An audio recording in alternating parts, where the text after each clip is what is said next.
comes to CV axle failures, the boot tells a story.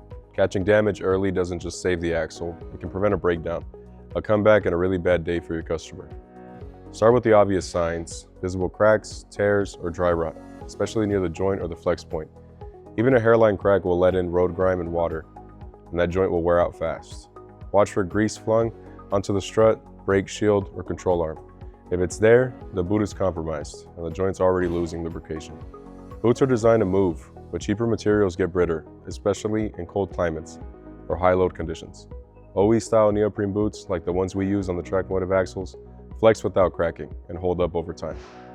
Don't overlook the clamp either.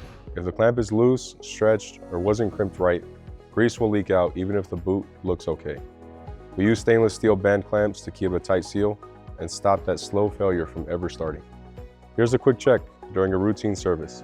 Gently flex the boot by hand. If it feels stiff or dry, starts to crease unnaturally, it may be near the end of its life, even if it hasn't split yet. The CV boot is more than just rubber. It's the joint's first line of defense. Spot problems early, recommend a replacement before failure, and give your customers one less thing to worry about.